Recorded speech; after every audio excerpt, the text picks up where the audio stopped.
Merci. Nous arrivons à une question de Monsieur Alain Leboeuf.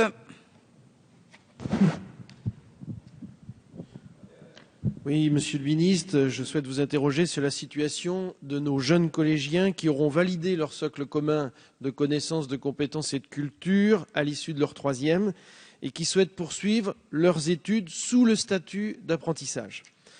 Le problème, Monsieur le Ministre, concerne, vous le savez, les jeunes qui atteignent leurs 15 ans entre le 1er septembre et le 31 décembre.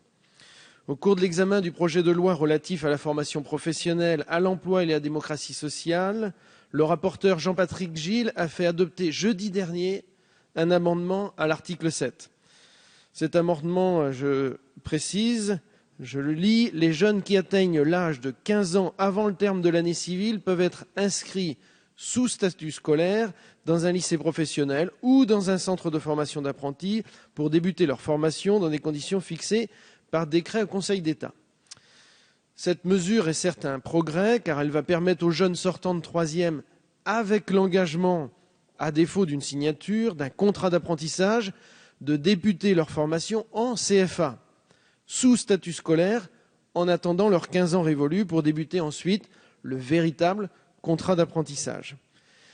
Il est désormais nécessaire que cette mesure, qui répond aux attentes de nombreux jeunes et de leurs familles, résiste aux navettes entre les assemblées. D'où ma question, Monsieur le Ministre.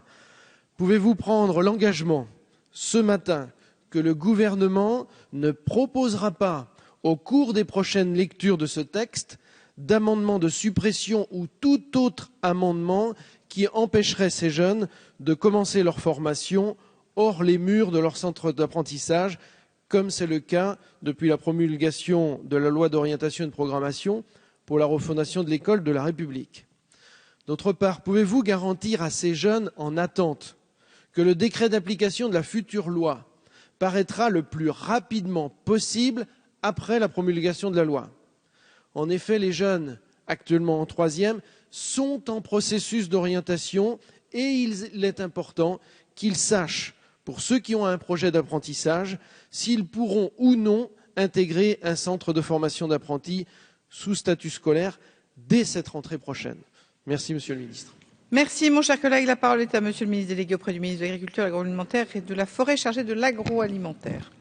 Merci, Madame la Présidente. Monsieur le député Alain Leboeuf, je voudrais avant toute chose rappeler l'attachement de notre gouvernement, et j'imagine que c'est partagé sur l'ensemble des bancs, à l'enseignement professionnel parce que nous considérons que c'est un atout formidable pour notre pays. Alors, vous le savez, vous l'avez d'ailleurs dit dans votre question, la valorisation de l'enseignement professionnel s'inscrit dans la loi du 8 juillet 2013 pour la refondation de l'école de la République.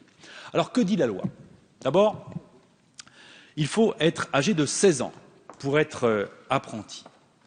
Mais des aménagements ont été mis en place. Les jeunes âgés d'au moins 15 ans peuvent bénéficier d'un contrat d'apprentissage s'ils ont accompli la scolarité du premier cycle de l'enseignement secondaire. Ensuite, les élèves de troisième qui ont 15 ans entre la rentrée scolaire et le 31 décembre et qui ont un projet précis d'entrée en apprentissage bénéficient d'un accompagnement spécifique à condition, 1, d'avoir une promesse d'embauche d'une entreprise qui les accueillera lorsqu'ils auront atteint leurs 15 ans révolus, et à la condition ensuite d'avoir l'engagement d'être intégrés, bien sûr, dans un centre de formation d'apprentis. Alors, dans ce sens, un parcours personnalisé de formation assuré dans le lycée professionnel d'inscription ou dans un CFA, sur la base d'un conventionnement, est proposé à chaque élève pour assurer la continuité éducative entre la rentrée scolaire et l'entrée en apprentissage. Par ailleurs, vous le savez, les services académiques sont aussi présents pour aider le jeune et rechercher avec lui et avec sa famille une solution d'affectation.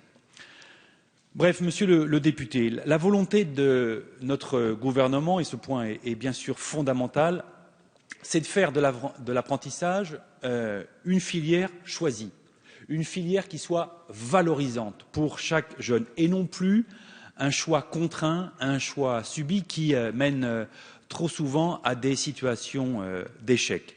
Sachez que c'est le sens, l'ambition de notre gouvernement s'agissant de l'enseignement professionnel. C'est fort de cette conviction que, bien évidemment, les décrets d'application seront pris le plus rapidement possible, de telle sorte qu'on puisse répondre à toutes les situations. Merci, Monsieur Leboeuf. Oui, je vous remercie, Monsieur le Ministre. Effectivement, quand vous dites que l'apprentissage doit être une filière choisie, je m'en réjouis vraiment. J'ai toujours travaillé personnellement aussi dans ce sens-là.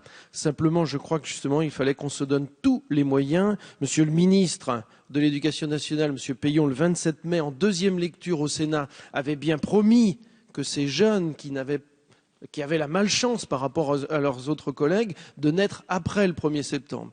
Il avait promis que ces jeunes-là pourraient profiter d'un contrat d'apprentissage. Or, on ne sécurise rien actuellement. Il faudrait que ce contrat d'apprentissage puisse être signé dès le 1er septembre, au même titre que leurs copains ou leurs copines. Ça, ce serait une vraie valorisation de l'apprentissage pour nos jeunes qui font le choix de cette filière. Je vous remercie, Monsieur le Ministre. Merci.